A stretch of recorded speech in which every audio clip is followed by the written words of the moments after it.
Muy buenas tardes, queridos hermanos y hermanas. Qué bendición estar una vez más con todos ustedes. El día de hoy, continuando con el estudio de los salmos mesiánicos, vamos a ver el salmo número 34, un salmo escrito por David. El contexto histórico hace referencia a que David escapó del rey Saúl y fue a parar en la región de Gad, donde gobernaba el rey Aquis. Yo me preguntaba y les pregunto a ustedes, ¿qué hacía David en la región de los filisteos? ¿Qué hacía David en la región de Gad, a manos del rey Aquis?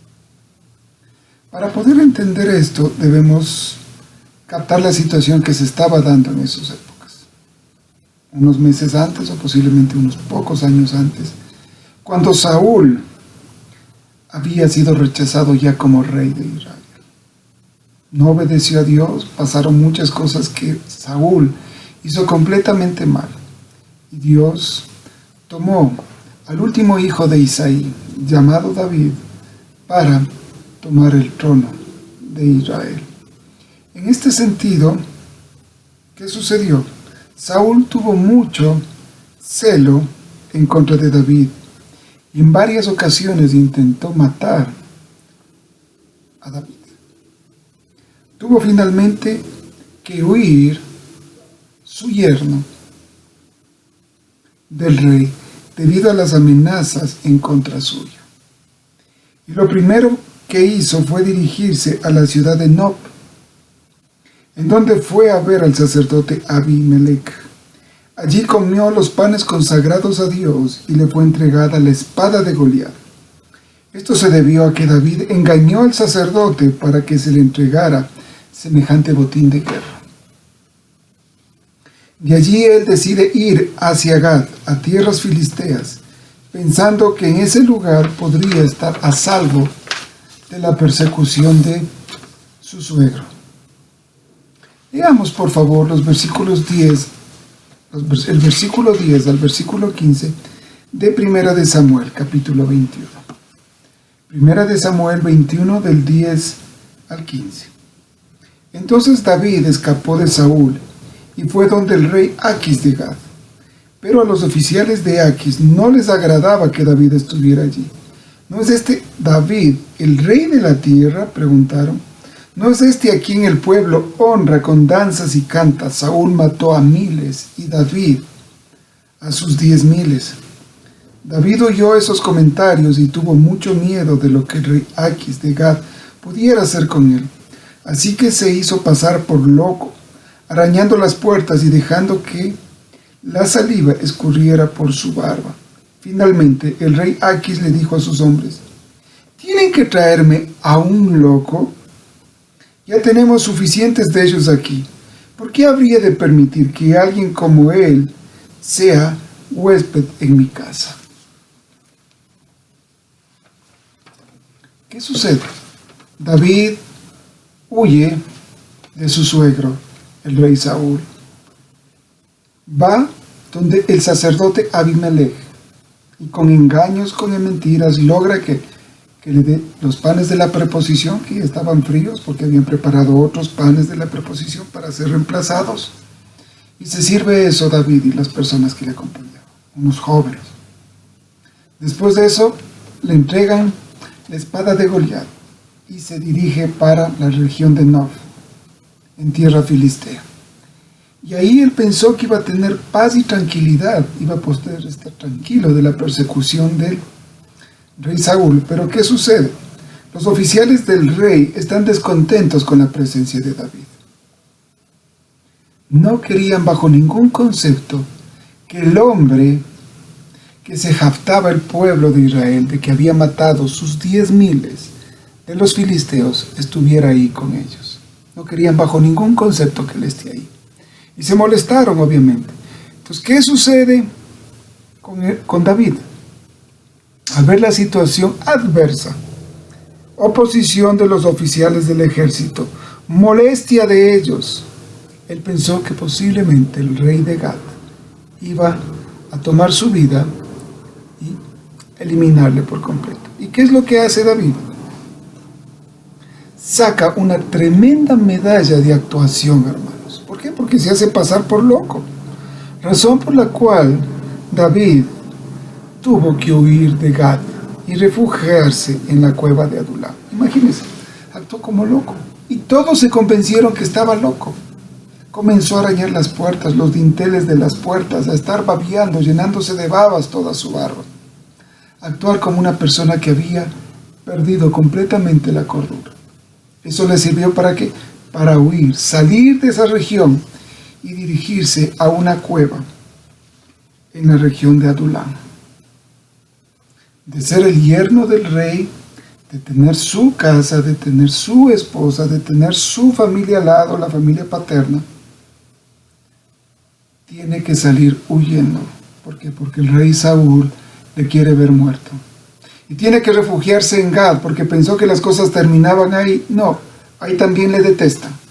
Y tiene que salir huyendo también de ahí, y se refugia en la cueva de Adulam.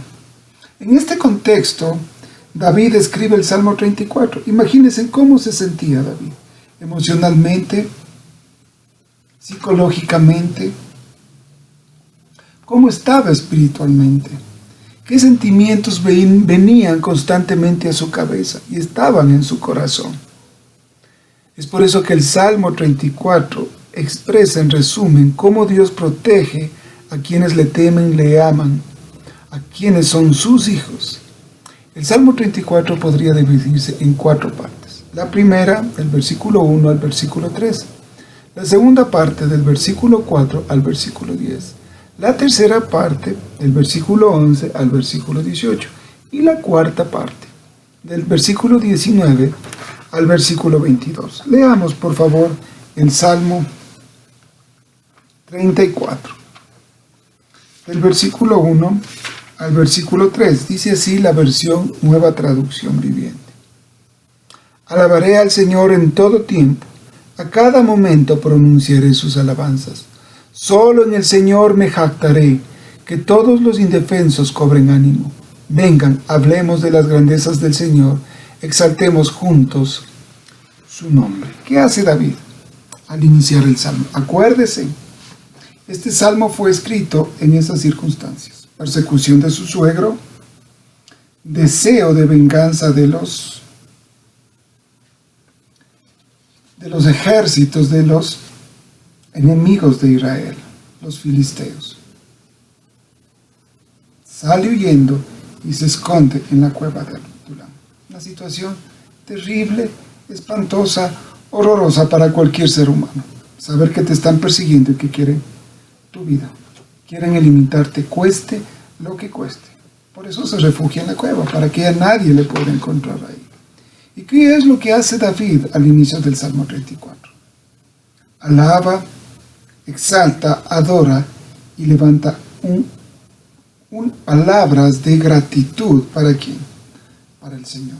Dice, de continuo al Señor, todos los mansos, todos los hijos, todos los justos, alaben, agradezcan, exalten y adoren.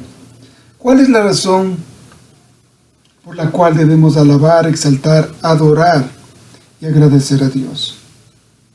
Simple y llanamente David tiene en mente que Él es Dios y que se merece absolutamente todo eso. ¿Por qué? Porque Dios es bueno, porque Dios escucha, porque Dios salva. 4 cosas.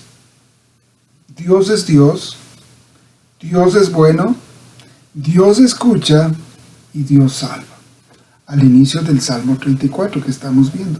Ahora leamos por favor los versículos del 4 al 10 de este mismo Salmo. Oré al Señor y Él me respondió. Me libró de todos mis temores. Los que buscan su ayuda estarán radiantes de alegría. Ninguna sombra de vergüenza les oscurecerá el rostro. En mi desesperación oré y el Señor me escuchó. Me salvó de todas mis dificultades, pues el ángel del Señor es un guardián, rodea y defiende a todos los que le temen. Prueben y vean que el Señor es bueno. ¡Qué alegría para los que se refugian en Él! Teman al Señor ustedes los de su pueblo santo, pues los que le temen tendrán todo lo que necesitan. Hasta los leones jóvenes y fuertes a veces pasan hambre, pero a los que confían en el Señor no les faltará ningún bien. ¿Qué dice David? Oré, clamé, Dios respondió. Dios contestó. Y no solo eso, no solamente Dios contestó y respondió, sino que Dios actuó. En palabras de David dice que Dios envió a su ángel. ¿Para qué? Para que guardara la vida de su ungido. Para que guardara la vida de David. Dice, envía a su ángel, ¿para qué?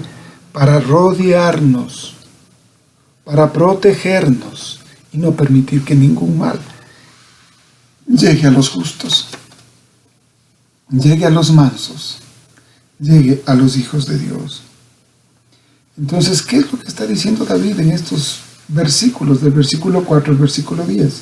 Que el Señor es nuestro protector, que el Señor es nuestro Salvador, que el Señor es nuestra pronta ayuda y efectiva ayuda.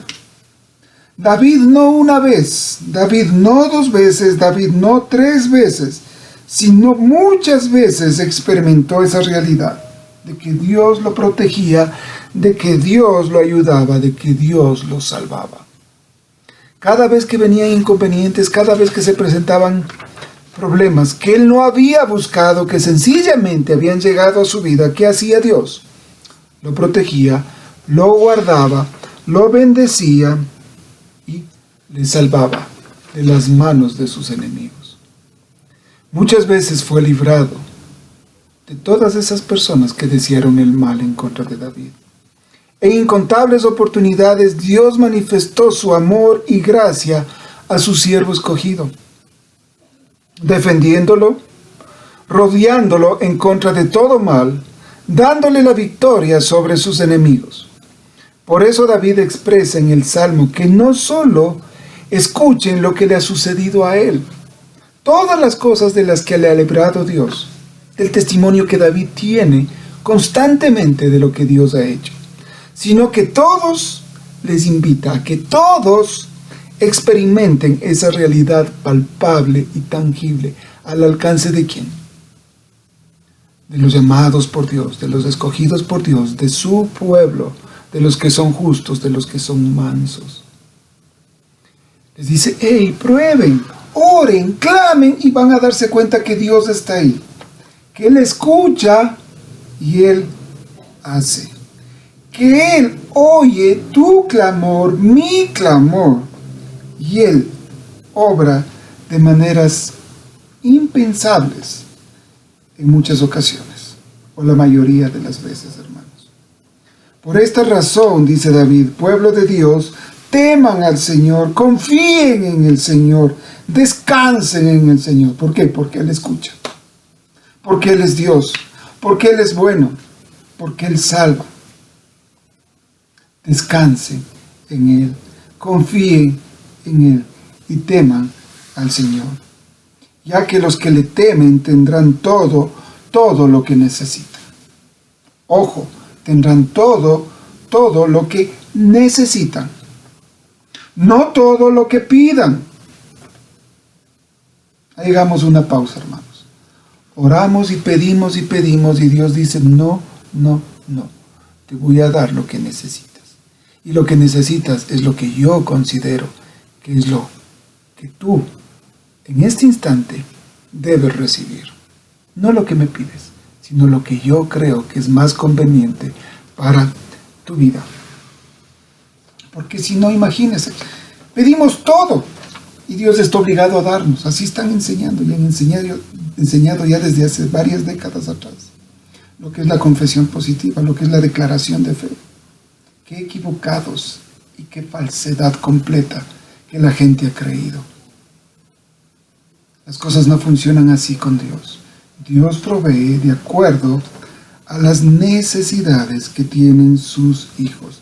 Y en función de sus necesidades dice que nada, absolutamente nada, les faltará. Eso dice el rey David, por experiencia propia, de tener un montón de situaciones por las que tuvo que vivir. No una vez, no 2 veces, no 3 veces, muchas veces. y pudo experimentar eso de parte de Dios. En estos versículos hay formas en las que enfatiza David la acción del ser humano y la acción de Dios. ¿Qué partes tiene que hacer el hombre? ¿Cuál es la acción del hombre en el Salmo 34? Orar, clamar, confiar y esperar en Dios. Y dice que orar se repite 2 veces. Clamé al Señor, oré al Señor. ¿Y qué hizo? Él escuchó. ¿Qué otra cosa debemos hacer los seres humanos? ¿Y qué hizo David? A más de orar, de clamar, de suplicar. ¿Qué hizo? Tener temor de Dios. Y se repite 3 veces del versículo 4 al versículo 10. 3 veces el temor del Señor. Le temen, temor al Señor, y otra vez le temen. Es un énfasis muy grande que el escritor está poniendo sobre la importancia de tener temor de Dios, y el énfasis también, no tan grande como el temor, pero sí un énfasis sobre qué, sobre orar y clamar, esperando y teniendo la confianza de que Dios escucha y Él va a hacer. No solamente escucha, no solamente responde, sino que Él hace, Él acciona, porque es un Dios de acción. Pero muchos nos preguntamos y decimos, ¿qué es el temor a Dios? El temor a Dios es la actitud del ser humano cuando reconoce el poder y la condición de reverencia y le rinde el debido respeto y sumisión a su Creador. Repito, ¿qué es el temor a Dios? Es la actitud del ser humano cuando reconoce el poder y la condición de reverencia y le brinda el debido respeto ¿a quién? A Dios. Al ser que está sobre todas las cosas, que es único y maravilloso y no hay con qué se pueda igualar. Es la acción del hombre. Repitamos. La primera, ¿cuál era?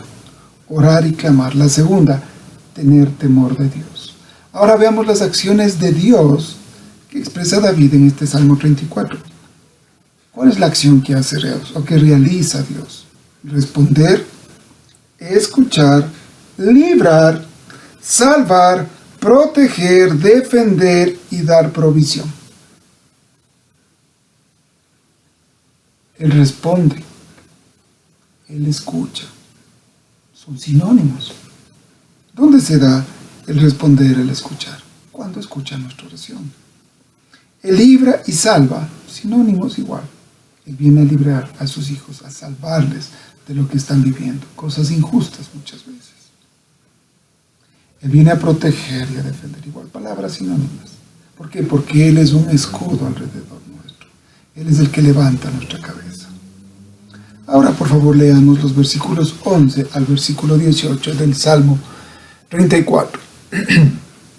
Vengan, hijos míos, y escúchenme, y les enseñaré a temer al Señor.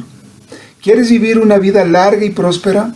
Entonces refrena tu lengua de hablar el mal y tus labios de decir mentiras.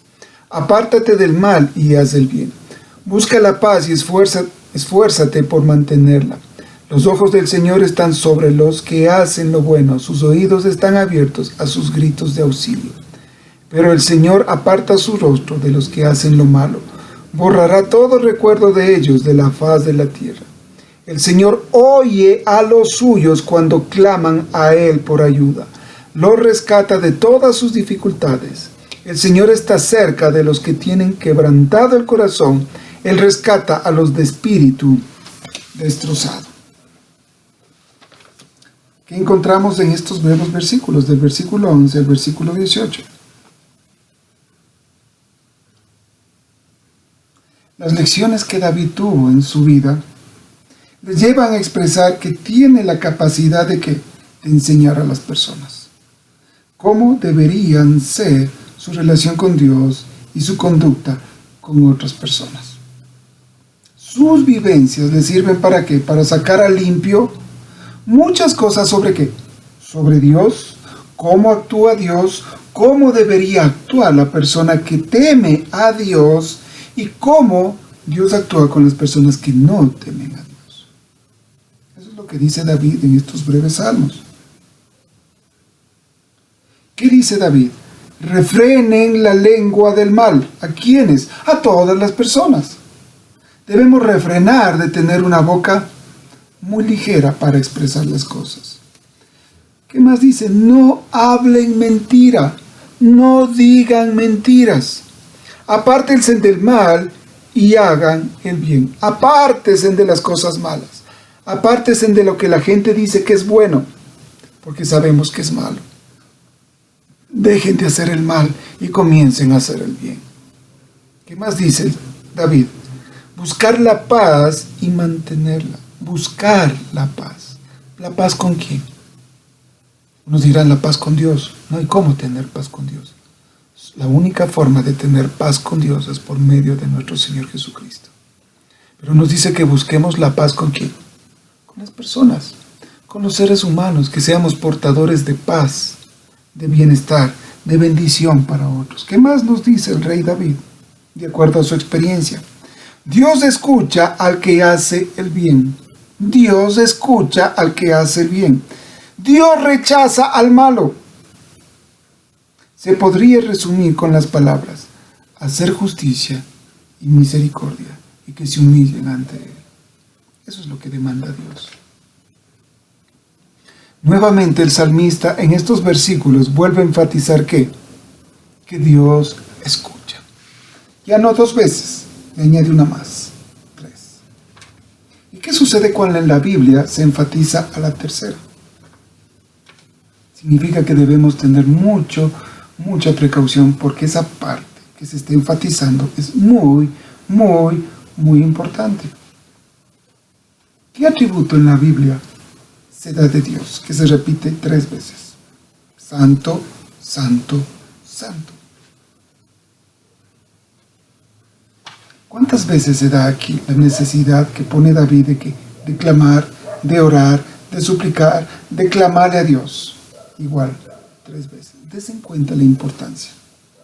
La importancia de clamar, la importancia de orar a nuestro Señor, esperando que Él esté atento a nuestras peticiones, que Él incline su oído y preste atención a lo que estemos diciendo. No solamente preste atención a lo que estemos diciendo, sino que enseguida Él se pone a actuar. No conforme a nuestros pedidos, sino conforme a las necesidades que Él sabe que debe suplir. Qué maravilloso saber eso. Y David estaba 100% convencido de que Dios siempre ha actuado con él de esa forma. Por eso, al inicio, ¿qué hacía? Alababa, exaltaba, glorificaba, agradecía a Dios. ¿Por qué? Porque Dios siempre se ha manifestado fiel y nunca le falló a David, así como Él nunca te fallará a ti y me fallará a mí. Dios escucha, Dios responde, Dios actúa, Dios salva, Dios provee. La lección de David en estos pocos versículos. Como se puede apreciar en la sección 2 y 3 del Salmo, se enfatiza fuertemente la lección de vida que tuvo David y que se extiende a todos los que temen a Dios. ¿Cuál es la lección de vida, hermanos? Nuevamente, para repetir y que se nos memorice.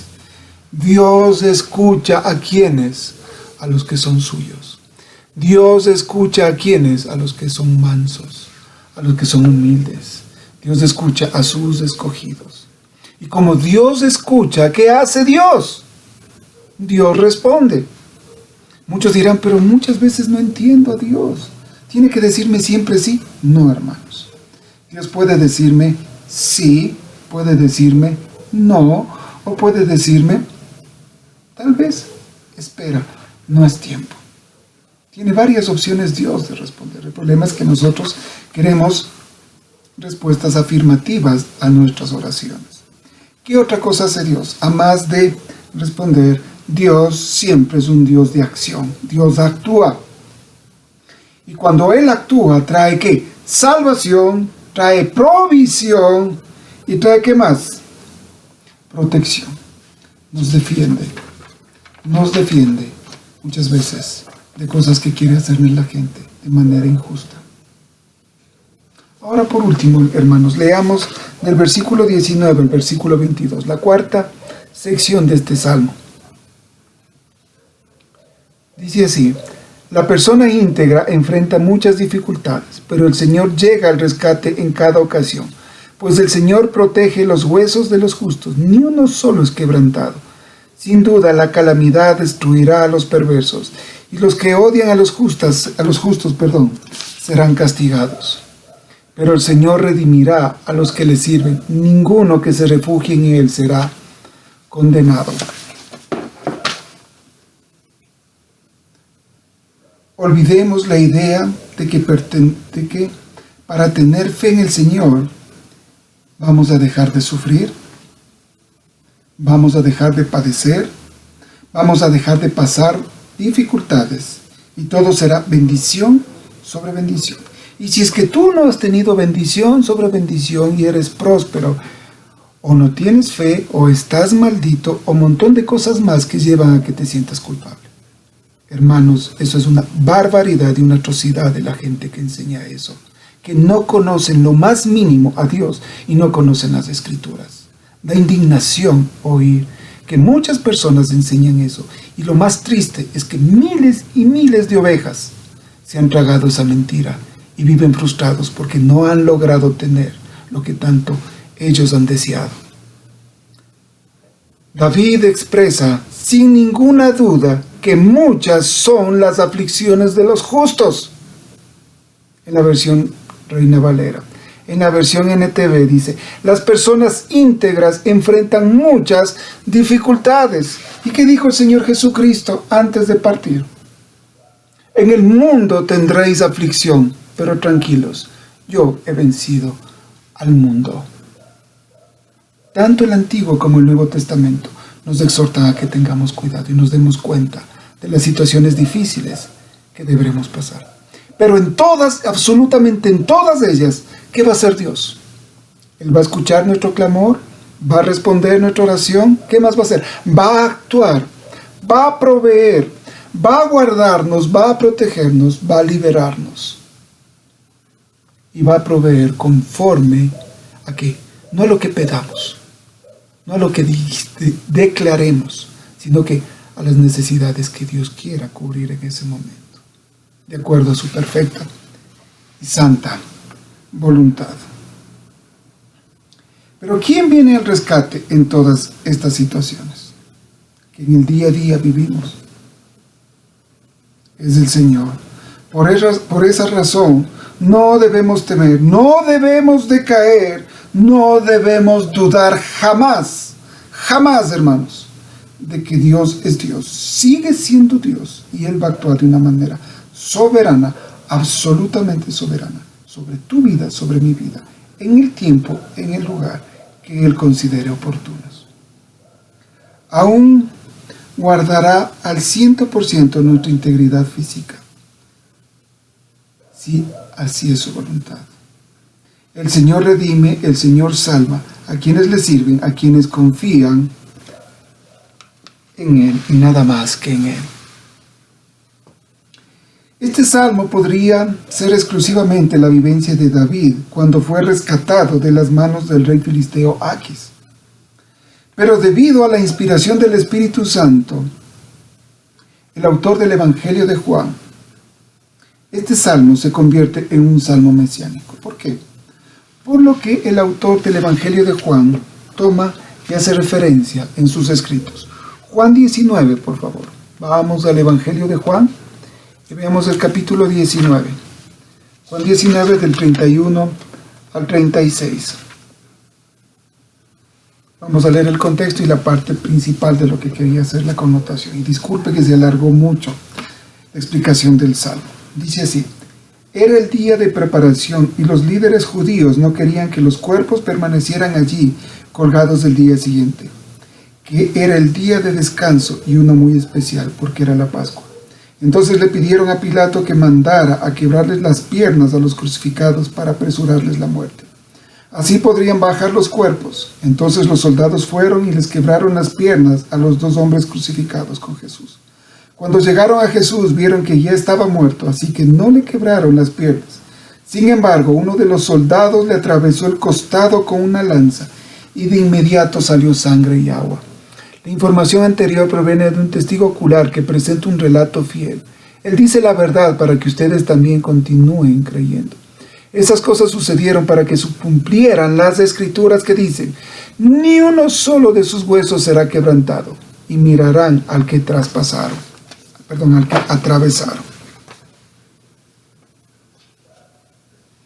Quebrantar o quebrar piernas a crucificados para acelerar su muerte, para que mueran de asfixia lo más rápido posible. Quiebran las piernas de los 2 ladrones que fueron crucificados con Cristo.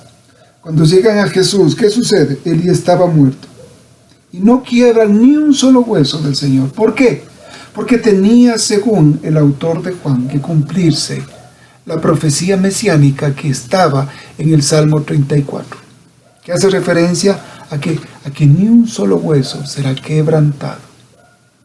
Cuando uno lee el Salmo 34 hace referencia y pensaría que solamente hacía parte a la vivencia del rey David, pero no. David, por medio de la inspiración del Espíritu Santo, profetiza lo que iba a suceder con ¿quién? Con el Mesías, que ningún hueso de él sería roto, sería quebrado.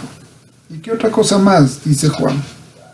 Que cuando le vean, cuando él retorne, dirán: viene el que fue traspasado, porque todo ojo le verá en su segunda venida, hermanos. Y esta situación se encuentra expresada en Zacarías capítulo 12, versículo 10. Mirarán al que traspasaron. Y como hemos leído en el versículo 20 de este salmo, se expresa: protege los huesos de los justos, ni uno solo será quebrado, ni uno solo de ellos será quebrantado, dándose cumplimiento cuando Cristo murió. David nuevamente en uno de sus salmos profetiza las cosas que iban a suceder con el ungido de Dios, con el Mesías, con nuestro Señor Jesucristo. Como se dijo al inicio de esta serie, posiblemente ustedes se acuerden, sobre los salmos mesiánicos. ¿Qué se debería considerar para que un salmo sea mesiánico? 3 cosas. La primera, contiene por lo menos una referencia directa al Mesías. Segundo, contiene por lo menos una referencia indirecta al Mesías. Y tercero, cuando se aplica y explica en el Nuevo Testamento al referirse al Cristo. Y este es el punto el tercer punto que se toma para considerar que el Salmo 34 es un salmo mesiánico, que profetizó las cosas que iban a suceder con nuestro Señor Jesucristo. Hermanos, y así podemos seguir viendo y vamos a seguir viendo el Salmo 40, 41, Salmo 68, 69 y otros salmos más que son mesiánicos. Muchos de esos contienen referencias directas al Mesías, otros contienen referencias indirectas. Y como este salmo tiene una aplicación y una explicación en el Nuevo Testamento que hace referencia a lo que nuestro Señor Jesucristo hizo aquí por todos nosotros para perdonar nuestros pecados y hacernos hijos suyos. Gracias, hermanos, por su compañía, por la bendición de poder compartir con ustedes. Que el Señor les bendiga abundantemente. Bendiciones.